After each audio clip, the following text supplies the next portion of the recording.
Good evening friends. तो चलिए देखते हैं कल मार्केट में हम किस तरह से ट्रेड कर सकते हैं। तो कल के दिन हमने प्लानिंग किया था बाइंग और सेलिंग की दोनों साइड के लिए। हमने प्लान किया था अगर प्राइस हमें कुछ इस रेंज पर मिलता है तो मेरे लिए काफ़ी इजी हो जाएगा मार्केट में बाई करने के लिए, और अगर सेल करना है तो 17,811 के नीचे अगर निकलता है तो मैं सेल करने के लिए सोच सकता हूँ। या फिर प्राइस अगर एक गैप अप के साथ डायरेक्टली किसी रेजिस्टेंस पे जाकर टकराए और वहाँ से रिजेक्शन ले तो मैं सेल करने के लिए सोच सकता हूँ। और आज के दिन अगर आप देखोगे कुछ वैसा ही हमें ओपनिंग नज़र आया, इस रेंज में ओपनिंग हुआ और इसी को सपोर्ट बना के ये ऊपर की ओर निकल गया। तो यहाँ पर हमने ट्रेड भी किया था, अगर आप टेलीग्राम चैनल पे हो तो आप वहाँ पर देख सकते हो। हमने शेयर किया था जब हमने ट्रेड लिया था, साथों साथ यहाँ पर मैंने शेयर कर दिया था। और जब मैंने अपना प्रॉफिट को बुक किया था कुछ 18,000 लेवल के आसपास, तो वो भी मैंने शेयर कर दिया था। तो यहाँ पर अभी हम कल किस तरह से ट्रेड कर सकते हैं वो चीज़ को समझ लेते हैं। देखिएगा 18,000 का लेवल को आज इसने ब्रेक करके क्लोजिंग दिया हुआ है। अब कुछ इस तरह से यहाँ पर एक पैटर्न आप देख सकते हो। यहाँ पर 18,020 को इसने एक बार रेजिस्टेंस लेने की कोशिश की थी और वहाँ से फिर रिजेक्शन होके फिर इसने ऊपर की ओर ब्रेक कर दिया है। तो कल के दिन में अगर 18,000 के आसपास आपको मिलता है और यहाँ से अगर सपोर्ट लेने की कोशिश करता है तो आप बाई करके चल सकते हो मार्केट में। और सेलिंग के लिए थोड़ा यहाँ पर रिस्की हो सकता है, क्योंकि सेलिंग सबसे पहला तो सेलिंग इस लेवल के नीचे आएगा और इसके नीचे अगर आता है तो कुछ इस लेवल पे आपको सपोर्ट लेता हुआ फिर से नज़र आ सकता है। तो थोड़ा वॉलेटाइल भी हो सकता है, अगर इसके नीचे आ जाता है तो थोड़ा रिस्की हो सकता है।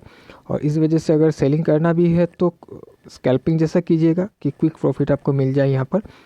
और अदरवाइज़ अगर बाइंग के लिए अगर आपको देखना है तो 18,000 लेवल के ऊपर अगर सपोर्ट लेता है तो यहाँ पर हम बाई करके चल सकते हैं।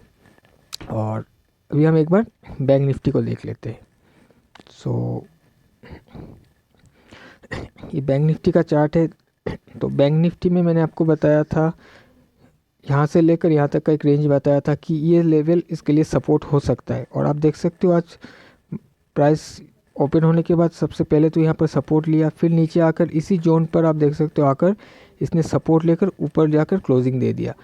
तो बैंक निफ्टी में भी कुछ वैसा ही नज़र आया जिस तरह से हम कल के दिन में प्लानिंग कर रहे थे। तो अगर आपने बैंक निफ्टी में भी ट्रेड किया होगा तो अच्छा खासा आपको बैंक निफ्टी में प्रॉफिट मिला होगा। तो कल के दिन में किस तरह से ट्रेड करेंगे इसको एक बार समझ लेते हैं। तो देखिएगा यहाँ पर एक राउंड लेवल था 42,000 का, मैं आपको एक बार दिखाता हूँ। 42,000 का एक राउंड लेवल था जिसको आज के दिन इसने सपोर्ट बनाया हुआ है। और अगर आप देखोगे तो यहाँ पर ये जो भी रेंज था, ये रेंज के अंदर आकर फिर से जाकर इसने बाहर की ओर क्लोजिंग दिया है। तो आप देखिएगा कल अगर ओपन इसी रेंज में ओपन होता है और कुछ इस दिन के लो पर अगर सपोर्ट लेने की कोशिश करता है तो यहाँ से फिर आप बाई के लिए सोच सकते हो। 42,600 के आसपास ये फिर से जा सकता है।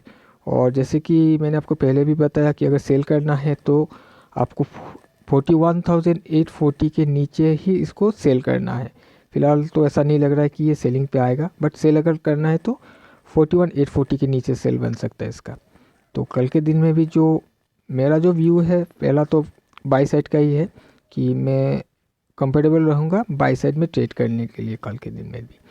तो चलिए, तो ये था मेरा बैंक निफ्टी और बैंक निफ्टी का व्यू।